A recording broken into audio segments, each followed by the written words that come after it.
ভাই আমাকে কিছু টাকা ধার দিবেন, আমি না খেয়ে আছি। আচ্ছা ঠিক আছে, কবে দিবেন আপনি? আমি কালকে দিয়ে দেবো। আচ্ছা ঠিক আছে,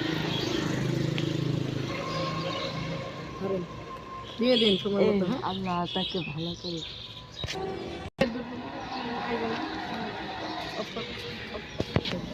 এই খারাপ, কি? তুই না কালকে আমার তে টাকা নিছিলি? আমার কাছে তো টাকা নেই। টাকা নেই মানে? যা এ, পর। আমার একদিন দিন আইব, তোর আমার কাছ থেকে আমার কাছে মাপ চাইতে আইব। দেখমুনি কেমনে তোর কাছ থেকে মাপ চাইতে হয় আমার। এখন ওকে আমি মেরে ফেলবো, ওই আমাকে টাকা দেয় না কেন? জোরে কে রে ফকির বাচ্চা, তুই আমার টাকা দিবি না? আমার কাছে টাকা নেই।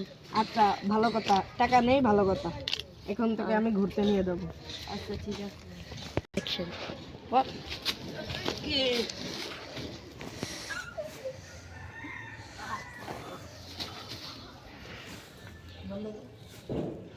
মানুষ টাকার জন্য কত স্বার্থপর হয়ে যায়, কাউকে এভাবে অবহেলা করা ঠিক না। টাকার জন্য একজনের প্রাণ নেওয়াও ঠিক না। আসসালামু আলাইকুম।